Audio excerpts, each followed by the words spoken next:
और चुनाव के दौरान बहुत से लोग आकर बहुत सी बातें कहेंगे, अरे क्या कर रहे हो, वैसी सिर्फ जज्बाती तकरीर करता है। अरे जज्बाती तकरीर अगर तुम नहीं कर सकते तो इसमें मेरा क्या गलती है, मेरी क्या गलती है?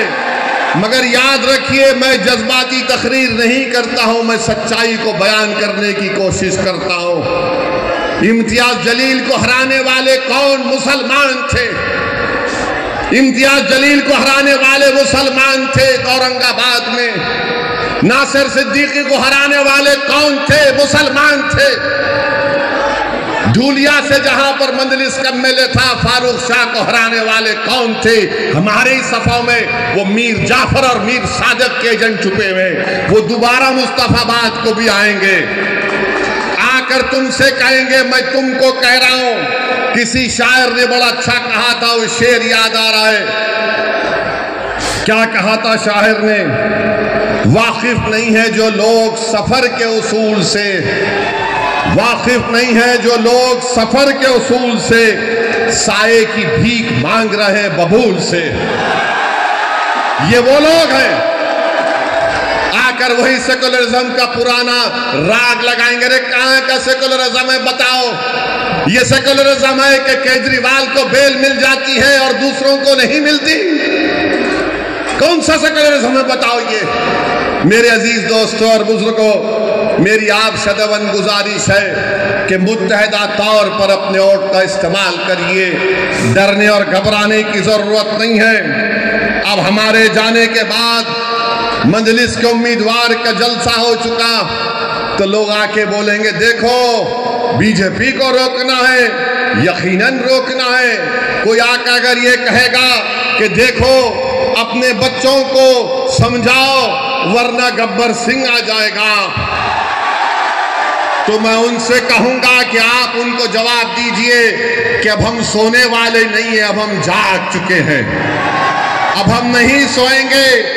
तुम 75 साल के हमको ये झूठे सेकुलरिज्म की अफीम हमको चका चका कर तुमने हमको सुला दिया।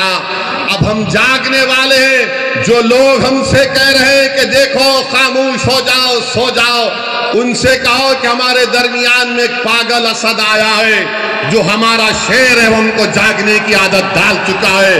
अब हम जागेंगे, सोएंगे नहीं। अब हम होशमंदी से अपने वोट का इस्तेमाल करेंगे। मेरे अजीज दोस्तों और बुजुर्गों, आपकी आवाज आपके हाथ में है, आपकी आवाज आपके हाथ में है। अगर हमारी इस बहन की ये जज्बाती बातें जो ताहिर हुसैन की वाइफ ने, उनकी बेगम ने आपके सामने कही, थोड़ी देर के लिए ये भी सोचिए कि हमारे हर घर की कहानी है, ये हमारे हर घर की कहानी है। मेरे भाई, इज्जत की जिंदगी अगर गुजारना है तो सिर्फ नारों से हम इज्जत की जिंदगी नहीं गुजार सकते। अगर हम मुस्तफाबाद में सफाई का इंतजाम चाहते हैं, मुस्तफाबाद में वो ब्रिज रोड की ट्रैफिक जहां पर उसका मसला हल करना चाहते हैं, हम अच्छा पीने का पानी हासिल करना चाहते हैं, हम स्कूल चाहते हैं, कॉलेज चाहते हैं, तो सिर्फ नारों से नहीं होगा। तुमको अपनी आवाज को भिजाना पड़ेगा, दिल्ली के विधानसभा में लड़ना पड़ेगा तुमको, और उसके लिए आपको एक वोट का सही इस्तेमाल जब आप करेंगे तभी आपको कामयाबी मिलेगी। वरना सिर्फ हम वोट डालने वाले बनकर रह गए, हम वोट लेने वाले नहीं बन सके। वोट हासिल करो, और कैसे हासिल करेंगे? जब आप मंजलिस के में अपने वोट का इस्तेमाल करेंगे।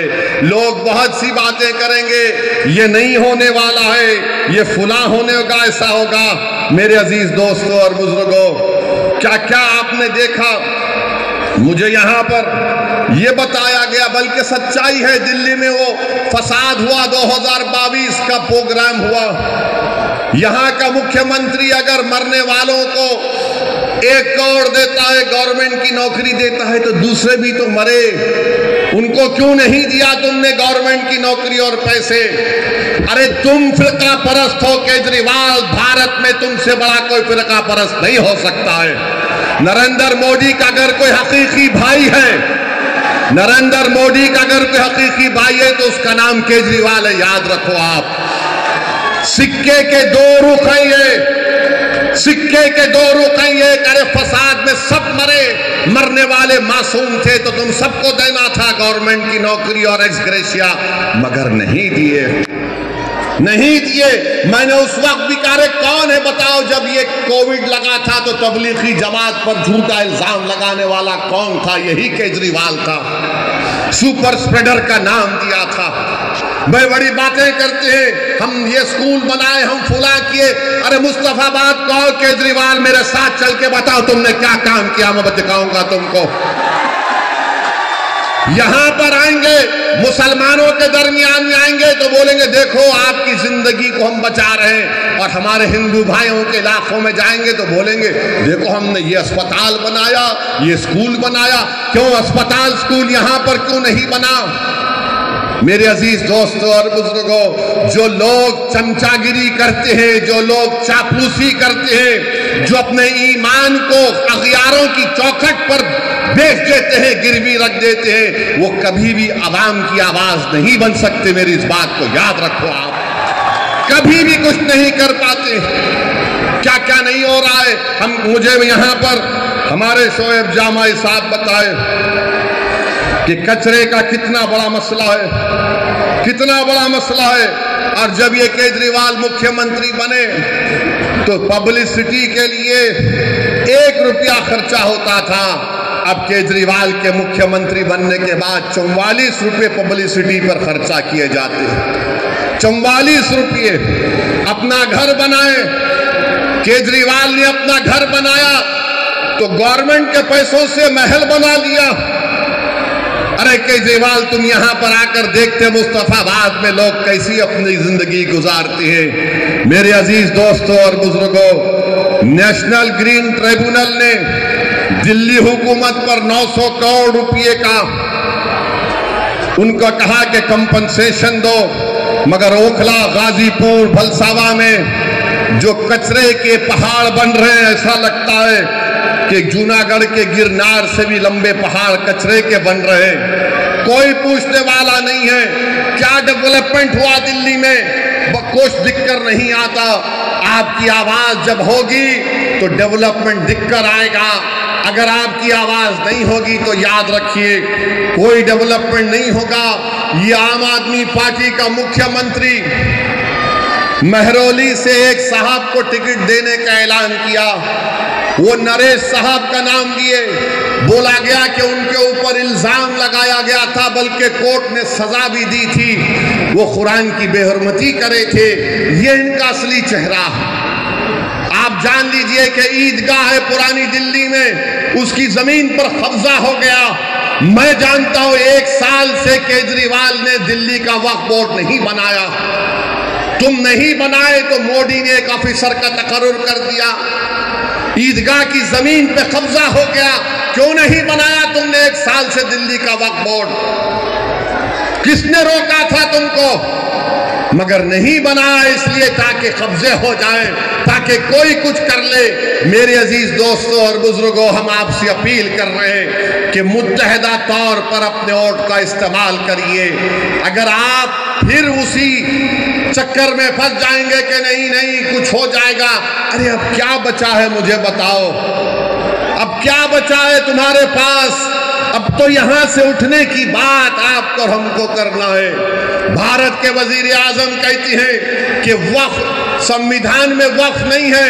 प्रधानमंत्री के पास यकीनन एंटायर पॉलिटिकल साइंस की MA की डिग्री है, मगर नरेंद्र मोदी ने संविधान को पढ़ा नहीं कभी भी। अगर पढ़े होते तो आर्टिकल 26 को जब पढ़ते तो उनको मालूम हो जाता आर्टिकल 26 में वक्फ है।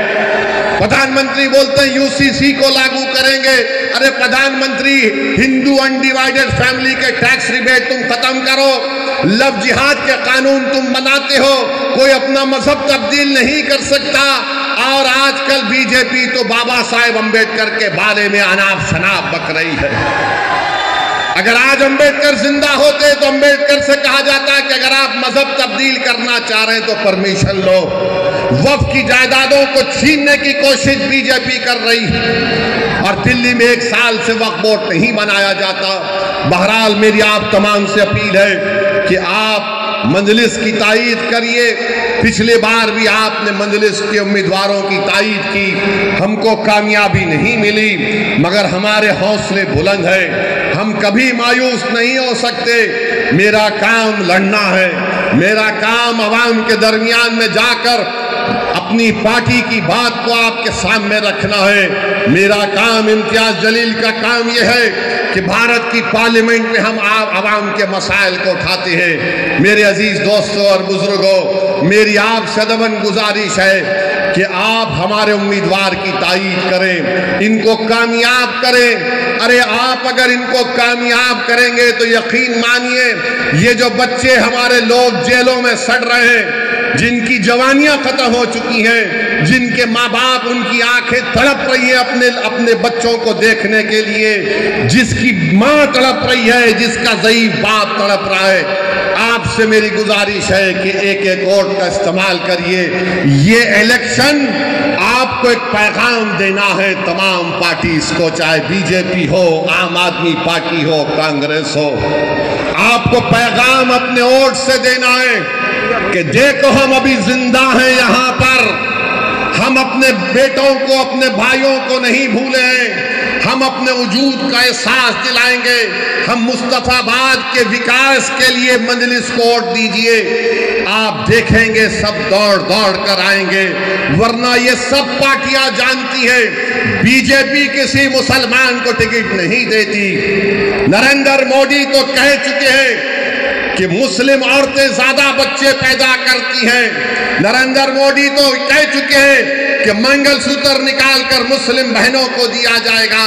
मगर नरेंद्र मोदी जो बोले, आरएसएस के मोहन भगवत उल्टा कर दिए और मोहन भगवत बोल रहे हैं कि अब देश के जनता को 3 बच्चे पैदा करना चाहिए। अब मोहन भगवत किसको कह रहे हैं मुझे नहीं मालूम। मोहन भगवत पूछ ले नरेंद्र मोदी से कि किस पर इल्जाम लगाया गया था।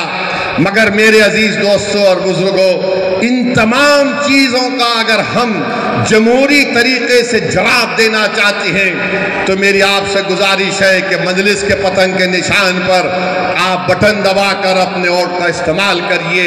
यकीनन बीजेपी को रोकना है, मगर मैं कोई कूली नहीं हूं सेकुलरिज्म का कि मैं 75 साल से मैं ही इस फर्ज को निभा रहा हूं। हम कब तक इस बोझ को उठाएंगे बताओ? कब तक हम उठाएंगे? हमारी मस्जिदों पर हमला हो रहा है। संभल में गोली मार दी गई, 5 मासूम बच्चों पर सीने पर गोली मारकर उनको खत्म कर दिया गया। 500 साल के बाद मुझसे कहा जा रहा है बताओ ये तुम्हारी मस्जिद है या नहीं। 800 साल के बाद कहा जा रहा है कि ख्वाजा अजमेरी की दरगाह है नहीं, तुम बताओ। मेरे भाई याद रखो, तुम जिस पर भरोसा कर कर टेका लगा कर बैठे हो ना, वो जानते हैं कि इसी तरह की बातें अगर कोई करता रहेगा हम डर कर उनको वोट देंगे। अरे मैं तुमसे कह रहा हूं, अगर आप उठेंगे, नौजवानों याद रखो ये तुम्हारी लड़ाई हम लड़ रहे हैं। मेरी जिंदगी का चिराग कब खत्म हो जाए वो अल्लाह जानता है, मगर मुस्तकबिल तो तुम्हारा है। अगर आज तुम उठकर मुत्तहदा अपने वोट का इस्तेमाल करोगे तो कोई तुमको डरा नहीं सकता। तुम डरते हो तो इसलिए डराया जा रहा है। जिस दिन तुम नहीं डरने का ऐलान करोगे, और नहीं डरना सिर्फ जबान से नहीं डरना जब तुम कहते हो कि मैं किसी बाप से नहीं डरता, मैं किसी माइका लाल से नहीं डरता, मैं किसी मोदी से नहीं डरता, मैं किसी केजरीवाल से नहीं डरता, उसको अमली जामेनामा कैसे पहनाएंगे?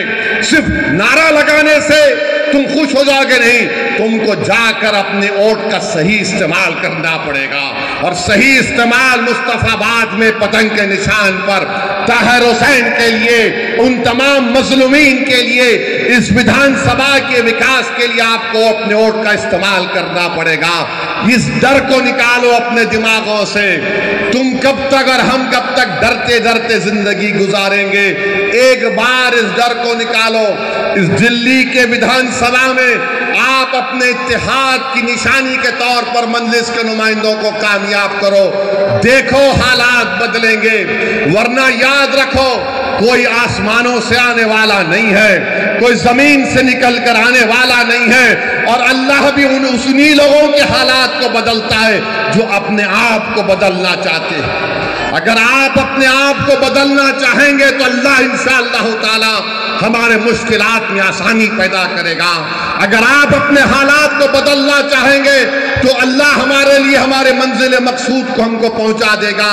अगर तुम सिर्फ दिमागी पसोपेश पे रहोगे कि क्या होगा, ऐसा करे तो ऐसा होगा, नहीं करे तो क्या होगा, अरे हमारी जिम्मेदारी जितनी है उतना निभाओ, हमारी जितनी जिम्मेदारी है उतना तो निभाओ।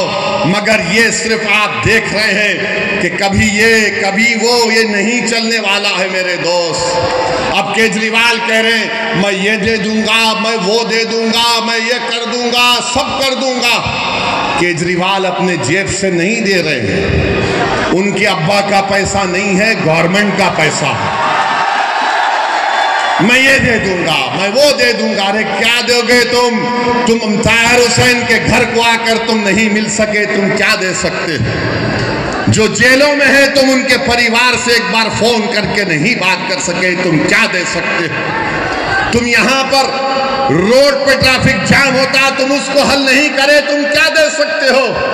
इस विधानसभा में तुमने कौन सा स्कूल कॉलेज खोला बताओ हमको? तुमने कुछ नहीं किया। क्यों नहीं किया? क्योंकि केजरीवाल और मोदी जानते लोग डरते हैं। इनको डरा कर रखो, और इनको डरा कर रखो तो एक मुश्त में इनके वोट लेकर जाओ। और जब मैं इस तरह की बात करता हूं तो बोलते देखो ओवैसी वोट काटने के लिए आया है। मेरे अजीज दोस्तों और बुजुर्गों, अगर मेरी बात में सच्चाई है तो उस पर गौर करो। ये आपका इलेक्शन है, मेरा इलेक्शन नहीं है। मुझे हैदराबाद की आवाम ने कामयाब कर दिया, मेरी पार्टी मजलिस इत्तेहादुल मुस्लिमीन को। नरेंद्र मोदी, अमित शाह मुझ आए हैदराबाद को हराने के लिए, सब आए वहां पर, छोटे बड़े मोहब्बत नफरत की बातें करने वाले।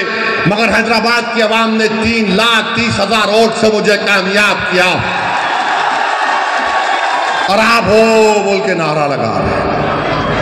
आप भी कर सकते मेरे भाई, आप भी करेंगे, मुझे यकीन है। सिर्फ आपको उस डर को निकालना पड़ेगा। आप डर को निकालिए, कामयाबी आपके कदम चूमेगी। खैर बहरहाल मुझे यही चंद बातें आपसे अर्ज करना था। इंशाअल्लाह ताला जब चुनाव होगा मैं आपके गली कूचों में भी आऊंगा, मैं आपके घर पर आकर दस्तक दूंगा, मैं आपसे आकर भीख मांगूंगा कि मेरे लिए नहीं, अपने इत्तेहाद के लिए, अपने इस विधानसभा के मुस्तकबिल के लिए, नौजवानों के रोशन मुस्तकबिल के लिए, और ताहिर हुसैन के परिवार के इंसाफ के लिए।